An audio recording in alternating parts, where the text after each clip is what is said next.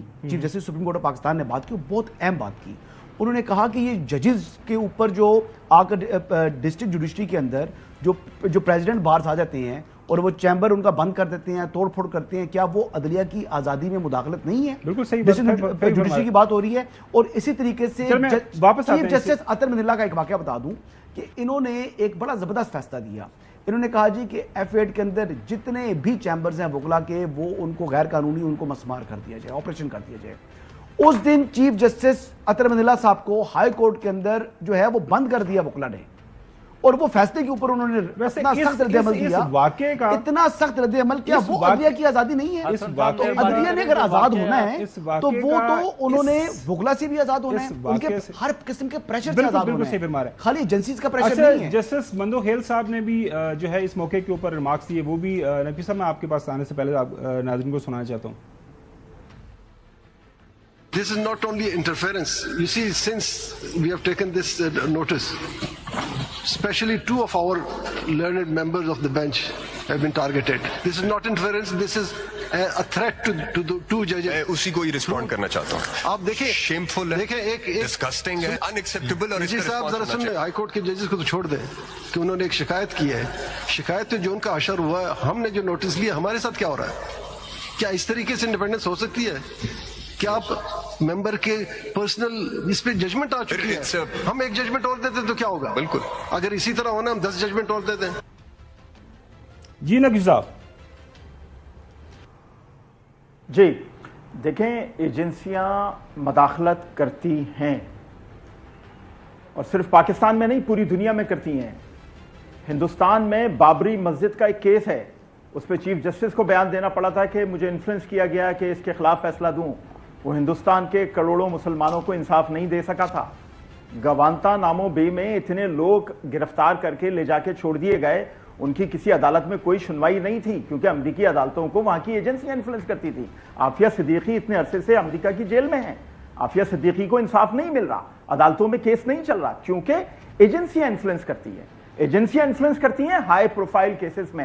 میں ان ججوں سے سوال پوچھنا چاہتا ہوں ایک بڑا ضروری. ہائی پروفائل کیسز تو 2% ہی ہوں گے نا, باقی 98% کیس تو عام عوام کے ہیں. ان کو انصاف دینے سے آپ کو کون روک رہا ہے؟